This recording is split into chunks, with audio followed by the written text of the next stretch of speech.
seems like money is a taboo subject that we talk about in the church, and we use money every day. So open your mind that God wants for you. So he asked the question, how would Jesus invest? We're breaking the poor man's mentality. The poor man's mentality. How would Jesus invest? We're breaking the poor man's mentality. The poor man's mentality, yeah. Well, hello, and welcome to How Would Jesus Invest? I am Gayle M. Gilmore, and my mission each week is to share about that taboo subject and often dirty words in the church: money, finances, prosperity, and wealth. I thank you for joining me today. Please let me know that you are watching by typing in the chat, and let me know where you're watching from. I'm really grateful that you're watching me today, because this weekend here in the United States, we celebrate Memorial Day. This whole weekend is Memorial Day, and it's almost like the unofficial start of summer. So if you've taken some time out to tune in, I certainly do appreciate it today. I want to just remind you to subscribe to the Gem Nugget channel, where you can look and see many things that we share on this station. You can like it, you can share it, you can give us a thumbs up, because now we're at over 14,000 subscribers, and we thank you so much for subscribing and viewing. Tell somebody, because especially on these Saturdays, I'm just touching a subject that people just don't like to talk about in the church. Well, if this is your first time tuning in to How Would Jesus Invest, let me tell you a little bit about myself. I am an award-winning author. I've authored 4 books, but this is my award-winning book, How Would Jesus Invest? Breaking the Poor Man's Mentality. It did win the 2011 Christian Choice Book Awards in the category of finance, because I contend that my people are destroyed for lack of knowledge, especially in the area of finance. Although, as I say week after week, there is more in the Bible about finances and wealth and prosperity and stewardship than even the topics of faith and salvation. It's like 2,084 verses to about over 400. Yes, I have done the research. And also, as I said before, I have written 4 books total. And plus, I wrote a play that's on DVD. Those books are It Can't Be Boring, a Christian youth program for difficult times, Miracles of the Exchange, Intentional Blessings. Also, I've written a book about my dear friend, Sharon Dixon, Only by the Grace of God, the story of Sharon Dixon, and of course, How Would Jesus Invest? Yes, I wrote a DVD or play that's on DVD that's called The Last Laugh. We performed this play in so many venues, including the Chrysler Museum Theater right here in Norfolk. So if you want to get any of those, you can order any of my books at GraceEntwineMinistries.com. Also, I've been married to this handsome fella for almost 42 years. And he is founder and pastor of Grace Entwine Ministries. And I do serve as his co-pastor. If you are ever in the Tidewater area, why don't you come and visit us at Grace Entwine Ministries? We're located at 3923 Deep Creek Boulevard in the city of Portsmouth, Virginia, 23702. And yes, our pastor is James E. Gilmore Sr., and we have services every Sunday at 10 a.m. And our motto, and you'll hear it some more, is that you will find real love at the gym. And if you want to support this ministry, you can support it. You can go to our website, GraceEntwineMinistries.com. You can make a one-time or a monthly donation. And you'll also see all types of information, our upcoming events, and so much information at our website. Also, we have a Cash App, that's $Jim Gifts, if you want to support in that way. Or if you just want to do it the old-fashioned way, just drop a donation in the mail. And again, you can send that to the Gym, 3923 Deep Creek Boulevard, Portsmouth, Virginia, 23702. Grace and Twine Ministries is a 501(c) organization. So that means that all of your donations, they are tax deductible. All right. Again, I just want to wish everyone a happy Memorial Day.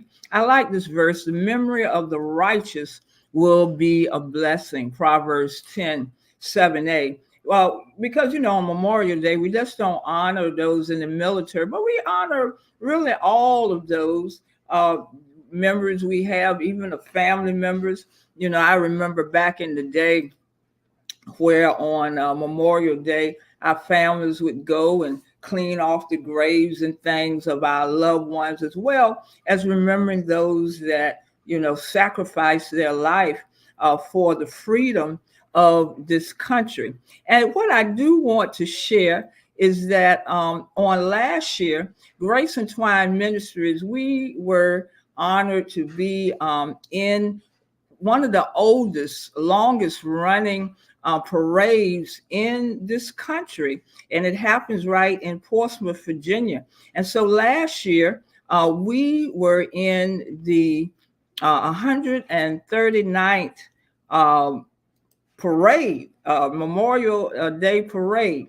And I was just thinking about it, and we had so many good memories from that. I just want to show you a clip from when we were in the parade just on last year. Take a look. I can't stop dancing along. It's so impressive to see what these marching bands are able to do. Yeah, the excellence, in fact, is the standard with Nansemond River, so they certainly live up to their motto. Perseverance, respect, integrity, discipline, excellence. Some of the tenets there of their Nansemond River Warrior Pride. And they sure do have the pride today. Okay, up next we have Grace Entwined Ministries. This is a group founded by Pastor James Gilmore Sr. and Gayle Gilmore. Pastor's a veteran of the U.S. Army and the Virginia National Guard. They're out of Portsmouth. They say you'll find real love at the Gym. You beat me to it. I was just about to tell our viewers that. You can tell them too. We're on the same page. They say you'll find the real love at the Gym. I did not know that. Cool to hear. Some smiling faces there on this float representing Portsmouth very proudly. Yeah, that was so good.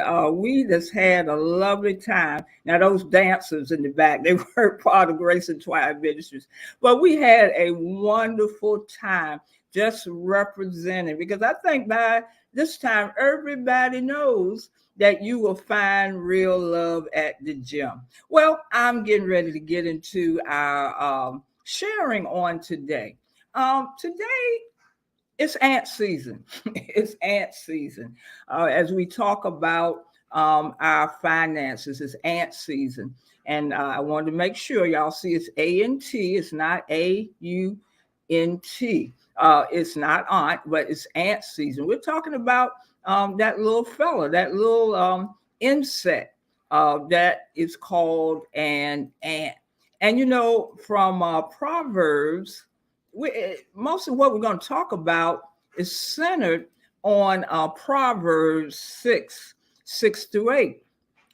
From Solomon, Book of Wisdom, it says, "Go to the ant, thou sluggard, consider her ways and be wise, which having no guide, overseer, or ruler, provideth her meat in the summer and gathereth her food in the harvest." Okay, we're going to get about five good pieces of advice from this little animal that's called the ant. And, when I say it's ant season, and, even in this verse, it talks about summer, how they gather their meat in the summer. When we talk about summer, as far as finances, summer, I'm not just talking about, the months from June to August, but the summer of our lives is the part where we can do some things before the winter of our lives come, as far as it pertains to finances. And so there's so much information that we can get from the small animal that's called the ant. So before we get into those five, I just thought it was very interesting. I just want to share some characteristics about the ant, because not only did Solomon find this little insect interesting, even scientists have documented some very important characteristics about the ant. For instance, ants live in colonies and operate without any central command and control. Now, the thing that I get from that is they are together. They do everything together. They live in colonies.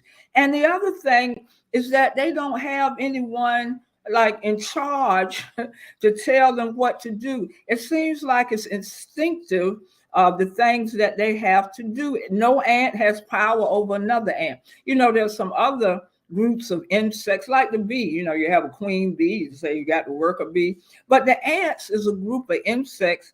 The ant is one doesn't have power over the other, but they can still work like in harmony to perform such tasks as nest building, navigation, food storage, tending to the young, says garbage collection, security, and even war. Isn't that interesting? This is what the scientists have said.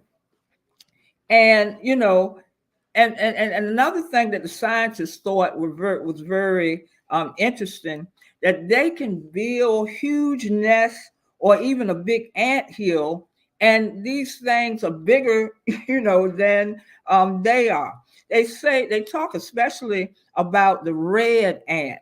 They say they work tirelessly, going to and fro from their habitat, carrying things in their mouth that they use to build their nests and to store food for the future. And not only do they just, do it a few times and stop, they continuously repeat what they do. So even the scientists have seen how unique this little insect is that's called the ant. But today I want to go over five lessons or five pieces of things that we can get from the ant.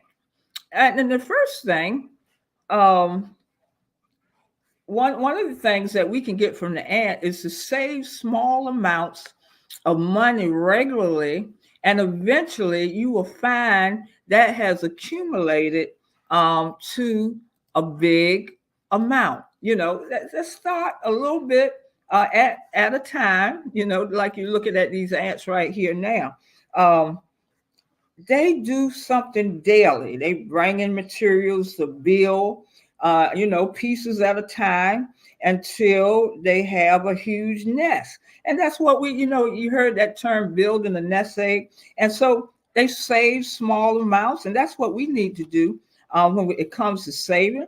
Little bits, they add up a lot. And when you save small amounts on a regular basis, you can see it grow. It's not, they don't get big chunks. And another thing about the ant, I thought it was so interesting, as they're saving, and I guess that's another point when it comes to discipline, which will come up later. They don't, as they're saving, they have enough discipline to just keep saving. Don't take anything from it yet, but just keep saving a little bit and small amounts. The next thing that we can get from the ant, do not procrastinate saving money today. It's never too early to start saving money. But you can't procrastinate about that. One of the things that I like, when I was working, I always recommend people, especially those, especially if you're young and you're working in all of these programs that they have, like 501ks and IRAs, or if your company has these programs where you can donate, give a certain amount from your paycheck. And I love the companies where they match what you put in. I had the opportunity to work for both kinds, because the first place I worked at, the hospital, they matched my donation. But when I got into education, they don't match anything. But I did turn it over. I just turned everything over, although I didn't get it matched. But it just made such a difference when I did retire. As you put things away, even when we talk about, saving for our children's education, and you should teach your children how to start saving early. I remember when our son was in the 3rd grade, the bank came to the school and they opened up a program where the children could open up a bank account. The parents had to back it, but they got their little allowance or things like that. They could put it in the bank. So it's never too early, and you shouldn't put it off, because if you keep putting off saving money to a later date, when you expect to have a lot of money, you're not going to have it. You'll never save that way. There's a motto. Someone once said the motto of the sluggard, because the sluggard is the one that keeps putting things off, procrastinating. And, the sluggard says something like this: never do today what you can put off until tomorrow. Don't let that be your motto. Don't procrastinate. Go to the ant, thou sluggard, and learn how to save money today for tomorrow. So that's a great thing that we can learn from the ant. Okay, let's move on to the third one. Remain focused and faithful to the task or what you want to achieve. One thing about the ant, when they get together, they stay focused on the task. Now, look at this picture here. These ants, it's always been amazing to me what they can carry. And most of the things that they carry is like so many times bigger, but they stay focused in what they're doing. I've seen ants work. They're orderly, they're in line, most of them. Because one time I saw ants moving pieces of potato chips, and I thought I was seeing things, but it was ants moving some potato chips that had dropped on the ground. And you have to do like the ant. Whatever you set out to do, remain focused and faithful to it. Learn from the ant, which goes about its task faithfully. Whatever you're going to do, and they do it without any supervision. I know sometimes, especially our younger people, they have a tendency of going from job to job to job. And sometimes and I know this is a different generation, but we baby boomers, we saw the benefits of sticking to something until retirement, and it really paid off. But the thing about the ant, they don't need constant supervision and prodding to save for a future event, an emergency, or for that rainy day. They'll focus on that thing from the beginning. And you wonder, what is it? I heard Bishop T.D. Jakes talk about this thing called instinct. He even wrote a book about it. But the aunt has this thing without any leadership, the instinct, even on how to save and how to build, in the season of summer for the future. So like the aunt, we need to remain focused on what we want to achieve, and you will get there. So, I'm getting back to these programs that we have. Sometimes these programs are set up to keep you focused, because a lot of times, sometimes you might have these program 501 and all of that. And sometimes you say, oh man, that money is there. Maybe I need to get some out. But they got it set up. If you get some out, you have to pay it back. Or if you don't pay it back, you get penalized. But I think that's a good way to keep us on track. So, I just believe we need to stay focused, like the ant, on our goals. Say you are focused on, young families, about buying a house, or saving for your children's education, saving even for your retirement. These are things that you need to be focused on. And, I see a lot of young people today, like I said, they jump from this thing into that thing. And sometimes we need to stay grounded. I know a lot of young people, they're not like we are. We have stayed on jobs and everything until the bitter end, until the end, but it really paid off. Now, I would suggest in this day and time to have something stable like a 9 to 5, and then maybe on the side, hey, start your own business or entrepreneurship. But it's something about that stability, and that's how I feel about it. That is my opinion about the whole thing. But stay focused and faithful to the task. I remember Tyler Perry, and I shared this before. One of the things that he learned, he jumped from one job to one job, and on one of the interviews, when the employer looked at his resume, said, you don't finish nothing, you don't stick with anything. So this is the thing, and we can learn this from the ant. The ant's got this down, to remain focused and faithful to the task of what you want to achieve. Okay, so the fourth one, let's look at the fourth one. And this is one I like. They have self-discipline, because this thing is this so unique about the ant. They don't have a king ant or a mama ant or somebody over them, telling them what to do. They have self-discipline.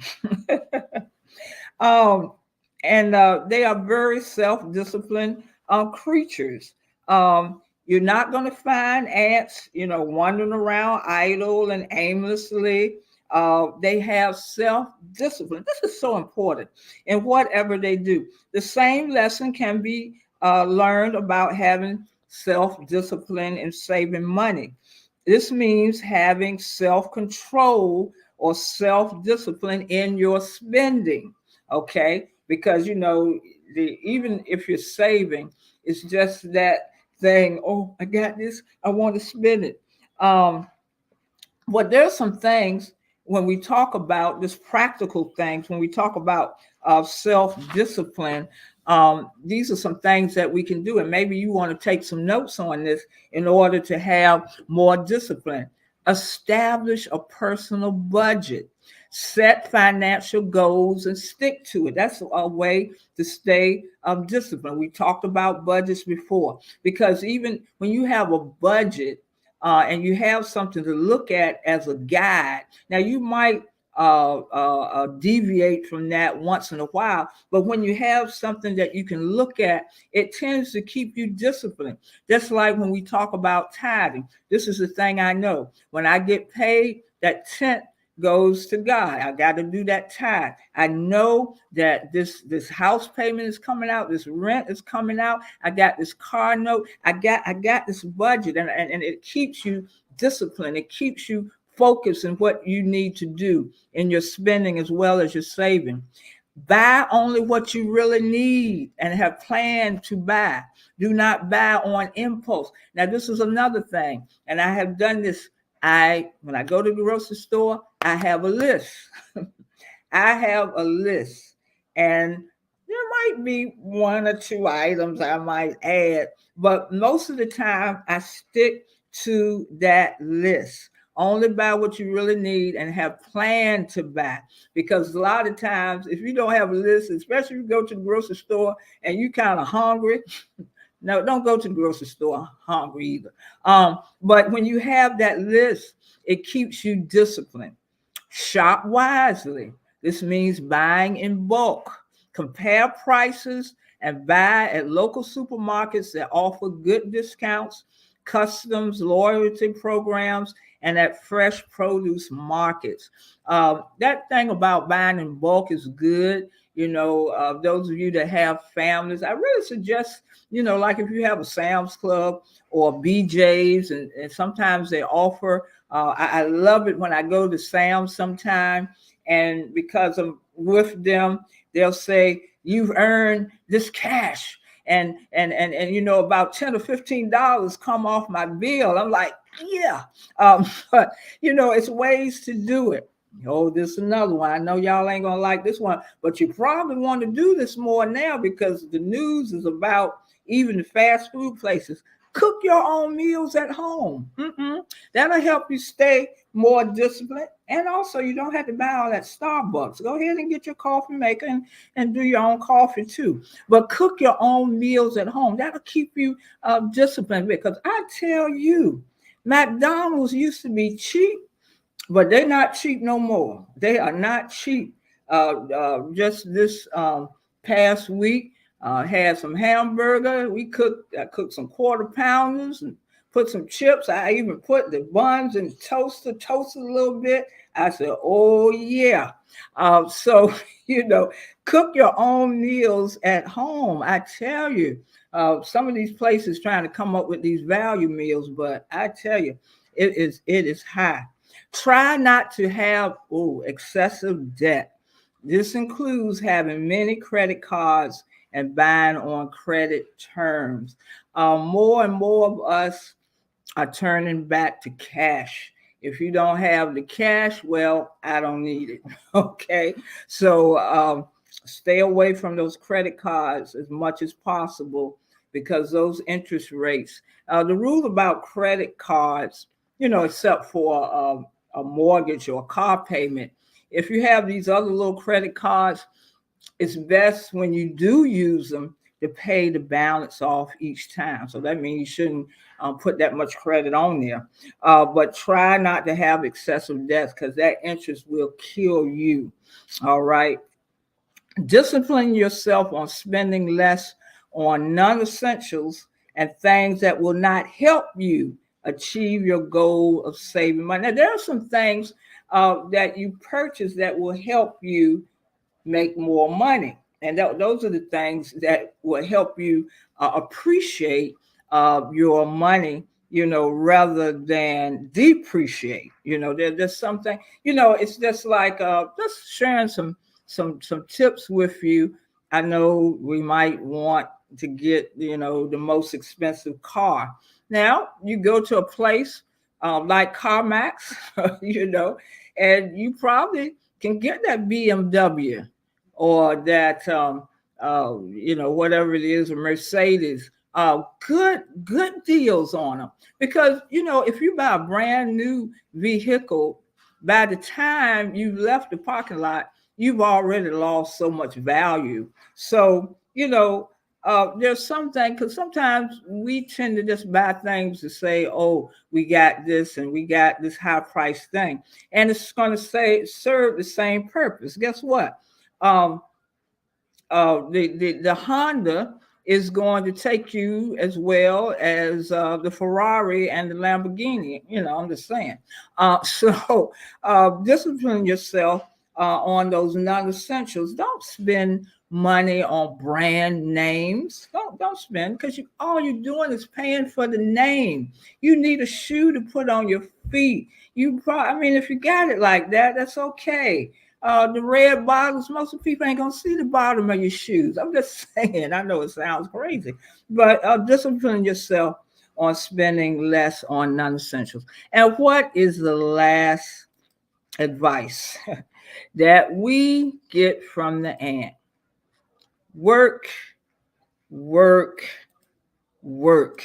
That's what the ant is about. Work, work, work. Okay? I don't care if you're working physically or working with your mind. Work, work, work. Ants are always seem to be working. I have not seen an ant that's not moving and working. They're carrying something, they're going to something, they're carrying something from here and taking it to there. Like I said, they even carry things that's greater than their own body weight. Now, the sluggard who's lazy, they're not going to move a muscle, let alone taking a thing that's bigger than themselves. In order to save money, we got to work to earn that money in order to save it. Whether, it can be anything physical, whether it's, paid employed, whether we're doing things online, people have YouTube things where they're making money, or they're in business, they have their own business, or whatever their talents are to work with their hand. Whatever you do, work, work, work, and work with all your heart, because really idleness and laziness is going to cost you.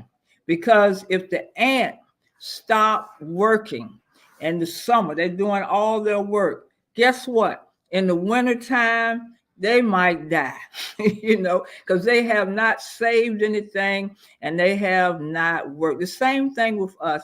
We have to work and we have to save, because when the winters of our life come, we just may not have anything. We may not have anything. So that is the advice that we get from the ant, a little creature. But that's why I said it is ant season. It is ant season. I just want to review. Maybe some of you came on late and you can come back and see it. But I think it's worthwhile. Who would have thought that we could get all of this financial information from a little creature that's called the ant? Let's go back and review just really quickly.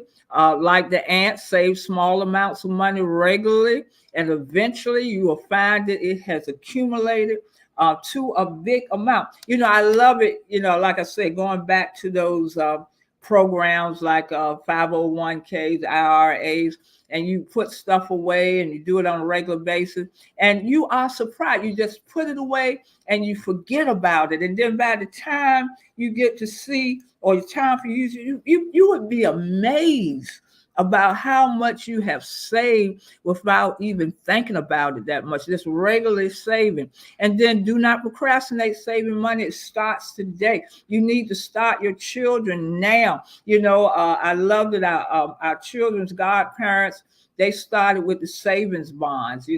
Sometimes our kids didn't like it that much, instead of them getting a toy or something that would be broken like the next day, they get a little slip that said that their godparents had put it in the bank.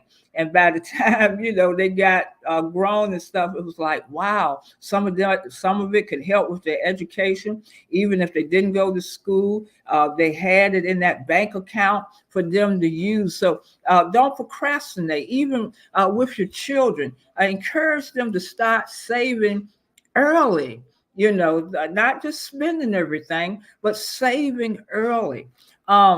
Remain focused and faithful to the task of what you want to achieve. You got to stay focused, and you just got to stay on top of things. Also, you got to have self-discipline, especially in the spending part.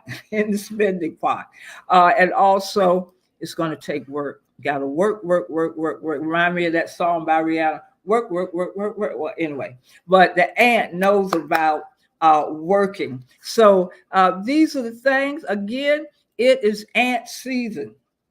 And like I said, it's not just summertime, not just June, July, August, but in the time that we able and active and not sick and able to do the things and young. It's ant season. It's ant season. So I'm glad that you enjoyed this today. I hope you got something from it. I hope you share this with somebody. But until next time, I know maybe you're getting ready for festivities. Maybe you're traveling.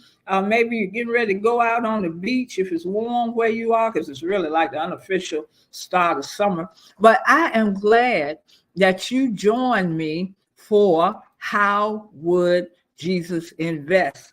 I'll see you next time. Bye.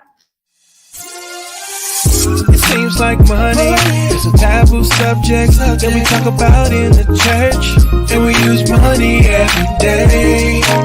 So open your mind that God wants for you. So he asked the question, how would Jesus invest? We're breaking the poor man's mentality. The poor man's mentality. How would Jesus invest? We're breaking the poor man's mentality.